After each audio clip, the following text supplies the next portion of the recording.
Hey, what's going on YouTube, and welcome to another Destiny 2 update video on the road here. Today we're going to be going over Destiny 2 update 3.2.0.1 with the release of Season of the Splicer. As you all know, that released today, and everybody is currently in queue waiting to get into the game or waiting for the maintenance to conclude that they are doing at the time of the recording of this video.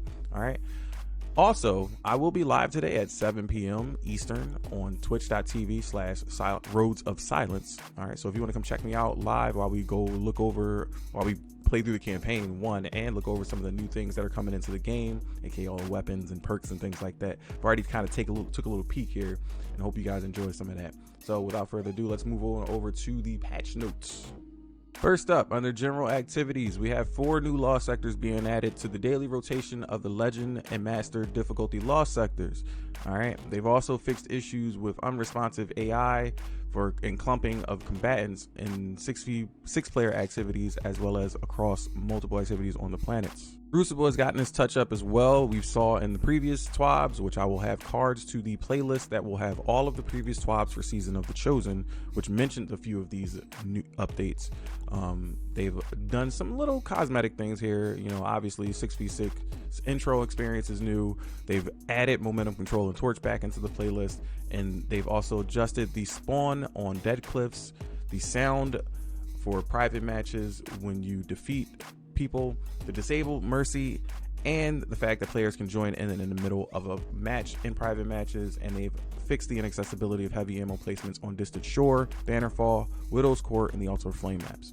Moving over to Gambit, they fixed a few rare issues with some spawning enemies not rotating the map, as well as enemies becoming friendly, such as the Scorn Abomination and the Deep Six map, where you could sometimes fail to move, where combatants would sometimes fail to move around on the map. They've also fixed the bug where warlocks could blink and stay as an invader on the opposing team's side. Next up, in the New Light campaign, they've improved the explanations in some of the tutorials, and they've also fixed an issue where if you abandoned the Spark of Hope quest, that you couldn't recover it from the quest archive. Now that can be done. For destination and patrols over on the moon, the Cosmodrome, and Dreaming City, they fixed an issue where the runes and some of the puzzles were not appearing over on the moon, and they've also fixed an issue where some of the free roam enemies would respawn right after you defeated them. Over at the Cosmodrome, obviously Shaw Hans got his buff with repeatable bounties, but they've also fixed an issue in the Velis Labyrinth Lost Sector where people would get stuck behind the portal. And as a nice little recursor, they've added the ogre from D1 as the main enemy under the helicopters in the Divide now, so he's a permanent guy that stays around. And then the ghosts that are dead that you recover have now been laid to rest properly. All right, Grottos now also has a containment area around the water, so you'll die if you walk into that section. In the Dreaming City, you can no longer fill up on bounties and lose a small gift pursuit in your inventory, but who really cares about that? For strikes, we got a nice hefty list here for a few different strikes. The Proving Grounds, the Disgrace, the Corrupted, Warden of Nothing, Inverted Spire, the Devil's Lair, and Fallen Saber all have had these bugs resolved. During the first encounter inside Rasputin's bunker, the death volume inside the bottomless pits has been lowered. They sped up the transition from orbit briefing dialogue to the gameplay by a few seconds. They fixed the issue where the dialogue lines from the previous area's public events could play during the Warsap encounter. They've also fixed an issue where the ghost now immediately revives you when the strike ends. And they fixed an issue where the first member of the fire team can now see the Warsap coming down in. In the Devil's Lair, they've removed some objects that could be interacted with but had no effect. They've also fixed an issue where players could get stuck in the air during the Sekis Prime boss fight when using Thundercrash, and they fixed issues where Sekis Prime was taking more damage than intended. Inverted Spire, the boss fight progressed to lower layers. As the boss fight progressed to the lower layers, any player's ghost left behind would not spawn in that current layer. They now do.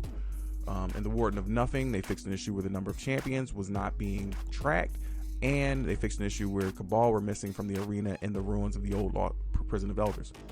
During the Corrupted, they fixed the issue where you could get stuck behind in the Ogre Room.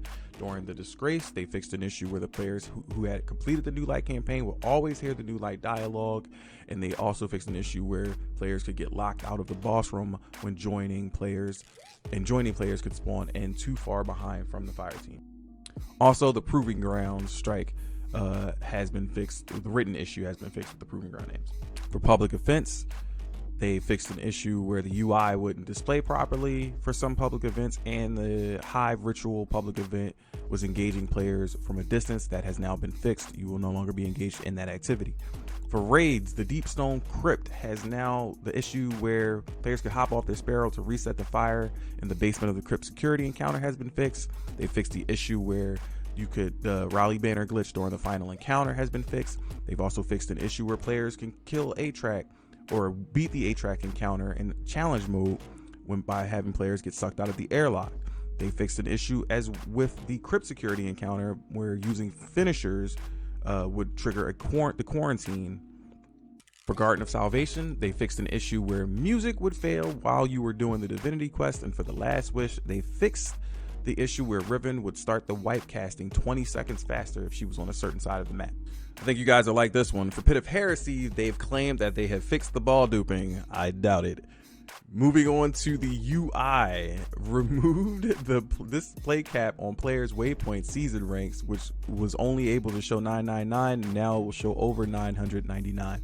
The season rank now shows up in a player's nameplate tooltip. The gilded titled gilding count displays on the in-game player waypoints as well. They fixed issues where non-gilded seals were displaying with gilded UI. They fixed issues with the sound effects when gilding a title was not synced with the animations, and then moved Fireteam Privacy button into the roster layout. They reduced dismantle time and improved dismantle efficiency on some older fizzled items and currencies. Tooltips for items in the Triumphs tab no longer displays triumphs for all types found within record tabs. The lore, the metrics, etc. are all appropriately named. All right.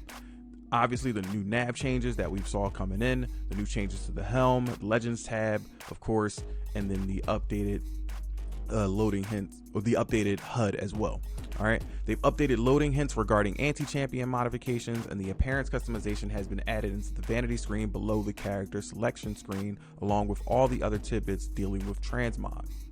All right, we're now moving on to gameplay and investments. For armor, obviously in Season of the Hunt, many armor mods are depreciated. The pre 2.0 versions of those armor mods have been depreciated for all weapon focused armor mods. So remember, anything that had an energy type, all the weapon focused ones have been depreciated if they were not the armor 2.0 versions of them. Okay. Moving down, armor sets issued in Season of the Worthy and Season of the Rivals had their legacy armor mod socket replaced with a combat style armor mod. They removed the infusion cap from all legendary armor pieces issued or reissued in Season of the Worthy or later. They've added a full suite of trace rifle focused armor mods to the game.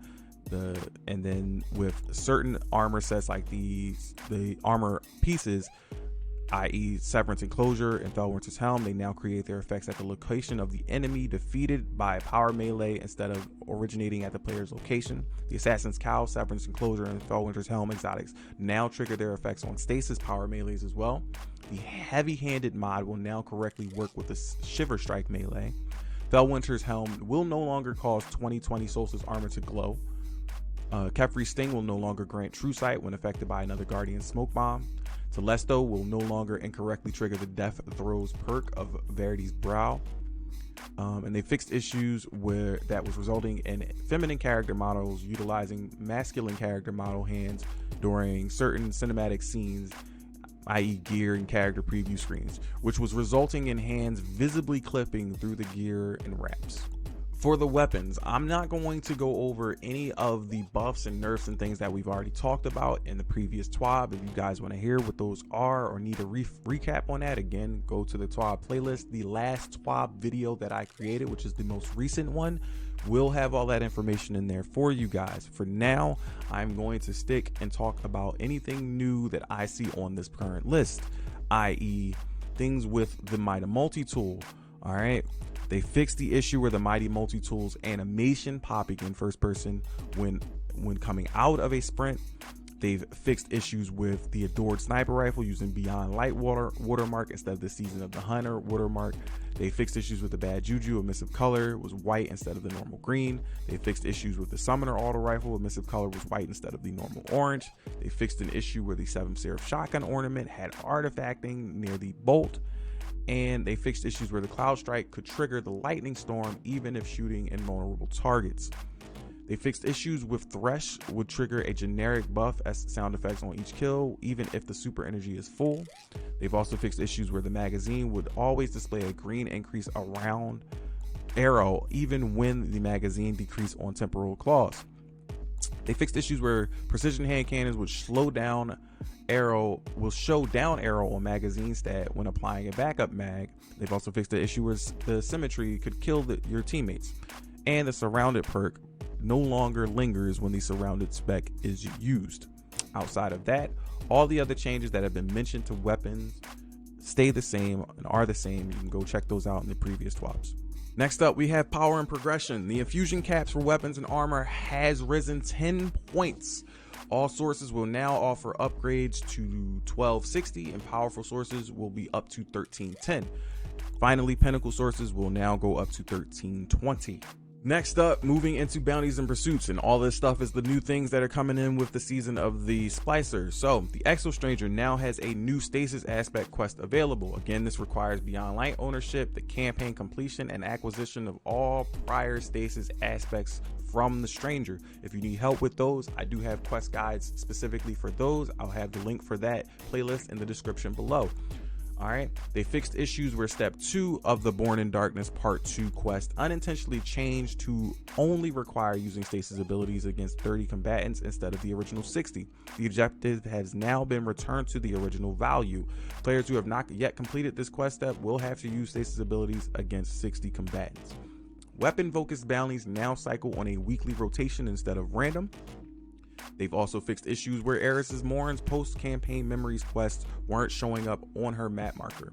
They fixed an issue where the reward chest had no waypoint either, so making it easy to miss. Zavala, Shax, and Drifter have new daily and repeatable stasis bounties available to them as well, and the Gambit daily bounty and all 3 repeatable bounties require stasis subclass acquisition.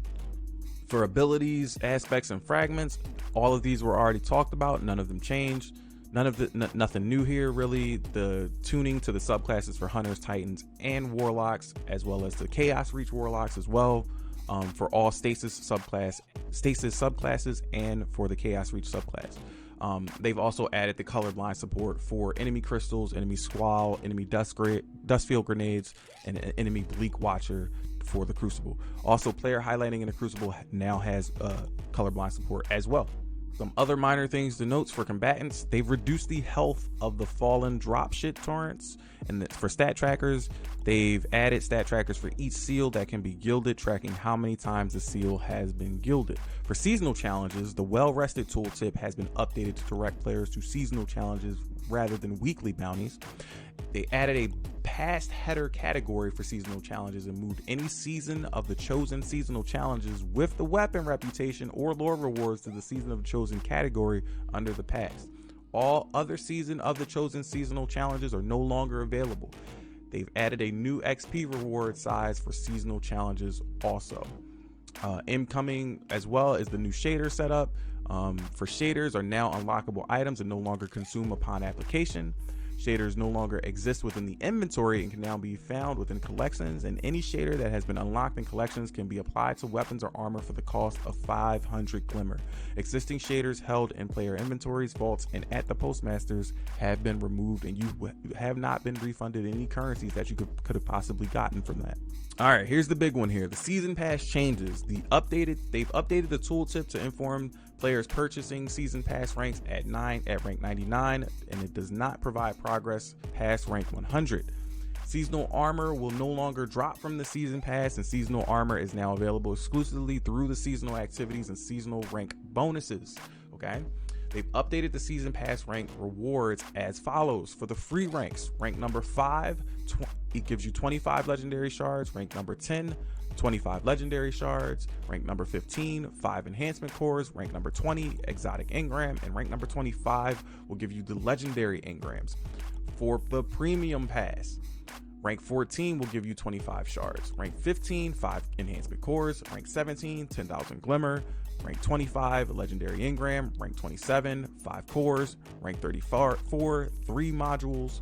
rank 37, 10k glimmer, rank 44, 25 shards, rank 47, 3 modules, rank 54, exotic engram, rank 57, enhancement cores. For Valor, Infamy, and Glory, all of that stays the same as reviewed in the TWAB last week. 801 and Banshee's switch up is also being applied. Remember, there's new changes. Banshee no longer offers armor mods and will instead offer a selection of weapon mods, which will rotate daily. He also should be selling weapons as well. 801 has returned to the tower, and she is now our transmog vendor, and she is selling armor mods. Okay, you can get all that from Ada for armor modules. Xur's inventory includes an exotic armor piece with a perk effect that depends on the use of a particular ability.